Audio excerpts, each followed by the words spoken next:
Welcome to Furman Penipahan Channel.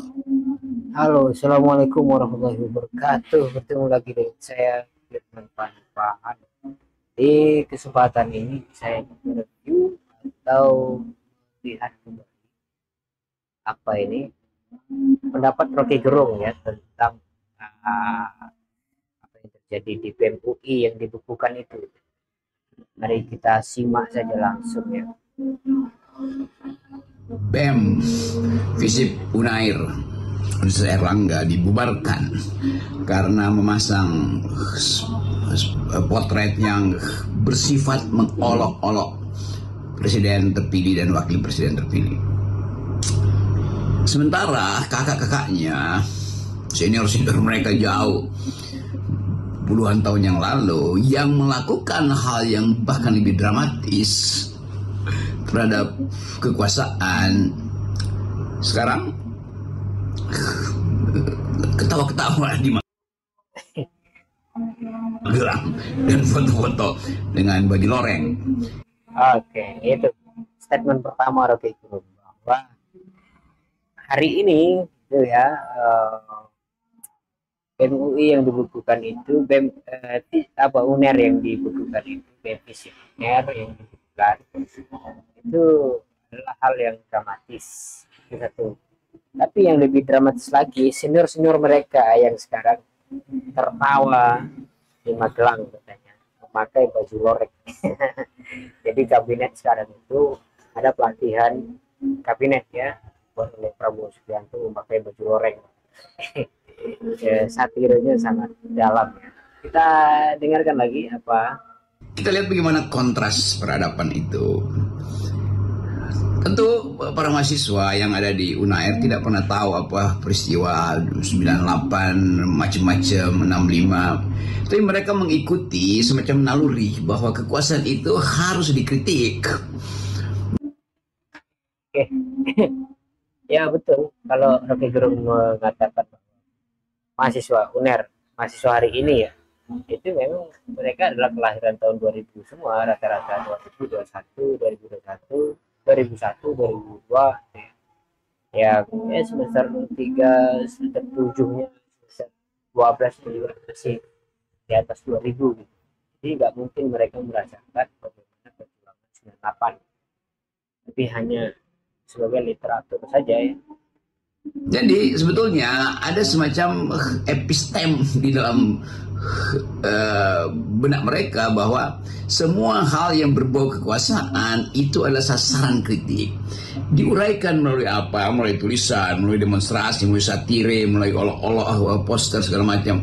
Kan itu yang sebetulnya menghidupkan demokrasi kita.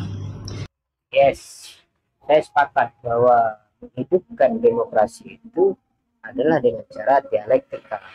Dialektika itu banyak sekali modelnya. Kalau kita menggunakan misalnya dialektikanya Socrates. Socrates itu dikenal dengan dialektika negatif, yaitu mempertanyakan kembali apa yang dipahami oleh lawan bicaranya gitu, dalam upaya untuk mencari konsep apa yang dia maksud, yang kemudian nanti direduksi menjadi pemahaman radikal.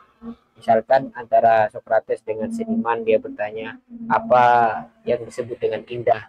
Indah itu kata seniman bla bla bla bla. Jika saya melukis sesuatu yang tidak indah, apakah keindahan itu hilang? Itu gitu. Jadi pertanyaan apa, dialektika itu disebut dialektika negatif, dan itu memang menghidupkan diskursus, bukan hanya menghidupkan demokrasi. Demokrasi itu hanya sebuah sistem yang memfasilitasi ini gitu ya, memfasilitasi dialektika itu. Tapi kalau begini apa jadinya gitu ya?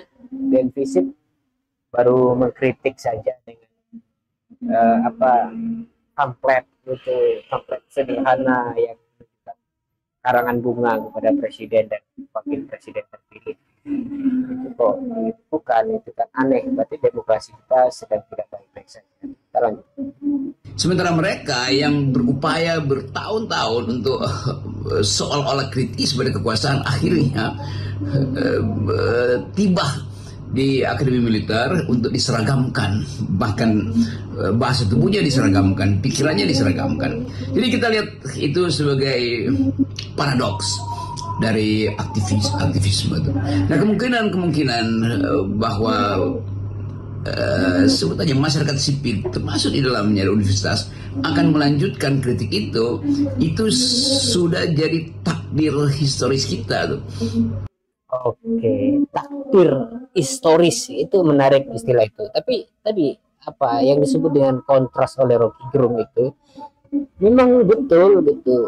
Orang yang dulu berjuang untuk kebebasan masyarakat, kebebasan berpikir, mengeluarkan isi pikiran melalui pendapat, lari dari panggung ke panggung gitu ya kan, yang pada akhirnya tercetuslah apa tragedi 98 itu dengan melancarkan presiden yang ketika itu dianggap wujud dari kekuasaan yang absolut gitu. Ternyata bisa dilancarkan bahwa di dalam sebuah pemerintahan itu kalau ada kebenaran yang diabsolutkan atau pemerintah yang absolut, maka pemerintahan itu tidak lagi baik. Perjuangan itu bermuara pada akhirnya mereka sekarang bergantian kursi, bergantian. Mereka yang berjuang ketika itu akhirnya sekarang menjadi pemimpin, dan mereka ya kontrasnya itu tadi. Mereka justru melahirkan rezim yang seperti ini gitu, yang mana BEM FISIP itu hanya membuat kritik kecil gitu dengan karangan bunga. Apa urgensinya juga, apa pengaruhnya juga. Ini kan ketika BEM FISIP itu dibekukan padahal belum memiliki dampak yang signifikan, artinya sudah jelas bahwa ada kerusakan di dalam demokrasi kita. Orang berpendapat dicegah. Pencegahan itu adalah upaya untuk menghentikan aliran listrik selanjutnya gitu, supaya tidak ada lagi generasi yang berbicara tegas, lugas, dan apalagi kritis gitu. Ini yang direpotkan. Mari kita ini apa tadi istilahnya, istilah dari kita dengar ya. Vina. Iklan. Are there any job with flexible working hours? I want to quit my 9 to 5 job. Of course. Dari sebentar lagi akan ada hari atau hari ini ya besok akan ada hari Sumpah Pemuda tuh. Jadi dalil sejarah itu tidak mungkin dibatalkan karena kemampuan kita untuk mengingat apa yang terjadi di masa lalu itu justru menghidupkan harapan kita di masa depan. Jadi kita mau coba melihat apa sebetulnya konteks pelarangan atau pembekuan atau bahkan pembubaran BEM Unair karena memasang poster yang mengolok-olok tuh. Nah, perbandingan itu yang akan menentukan apakah peristiwa dekan atau bahkan rektor membubarkan BEM di Unair itu jadi penanda bahwa Indonesia sedang ada di depan pintu gerbang new kind of authoritarianism. Karena dasar pikiran kita selalu ada di situ dan kemampuan. Nah, itu yang menarik ya. Jadi kecurigaan kita sebagai akademisi harus tetap hidup, dipelihara, bahkan ditumbuhkan terus. Dan kita selanjutnya setelah ada kejadian ini mencari apa sebenarnya yang terjadi, apa dan kenapa dekan FISIP itu, FISIP Unair itu membekukan BEM-nya yang jelas-jelas kritis terhadap ketidakadilan atau kritis terhadap pemerintahan. Itu kan hanya reaksi biasa gitu, tapi membekukan BEM itu reaksi otoriter yang disebut oleh Rocky Gerung. Apakah ini tanda-tanda membawa kita kepada pintu gerbang ke otoritasan, otoritarianisme? Dan juga kebetulan sekali hari ini adalah 28 Oktober. Artinya hari ini adalah Hari Pemuda. Pemuda itu harapan bangsa. Jadi Kalau suara pemuda dibekukan, terus kita mau mendengar suara siapa? Kita lanjut. Kemampuan untuk melihat masa depan sudah dipastikan melalui peristiwa di Unair itu. Demikian juga bahwa kampus akan dikendalikan, bahwa rektor dan dekan itu adalah sebetulnya adalah aparat, kalau pakai bahasa senior-senior mereka di awal 80-an itu, atau di awal 90-an.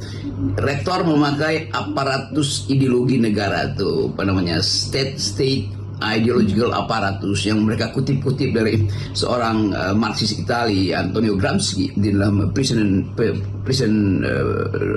prisoner notebooks itu.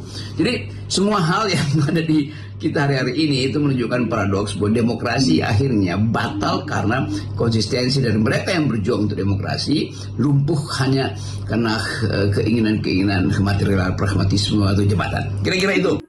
Ya, menarik ya. Jadi memang demokrasi kita ini sedang tidak baik-baik saja, bahwa betul apa kata Rocky Gerung, memang keadaan kita hari ini krisis secara struktural. Jadi ada bos, ada bawahan. Rektor dalam hal ini juga menjadi bawahan struktural itu, yang itu tidak sehat tentunya ya. Apapun yang dibuat oleh pemerintah itu, selagi itu positif kita dukung gitu. Tapi cara akademisi atau cara kampus mendukung itu tidak selalu memberi reaksi bahwa saya ini adalah pembantu Anda dan saya akan membela Anda mati-matian jika Anda dalam keadaan kesulitan. Tidak seperti itu. Tapi justru bentuk pujian, bentuk bantuan dari akademisi itu harusnya adalah kritik, perbaikan-perbaikan. Jadi seolah-olah tidak ada yang bagus dari pemerintah. Itu adalah bentuk bantuan real dari akademisi. Itu saja dari saya. Terima kasih. Wassalamualaikum.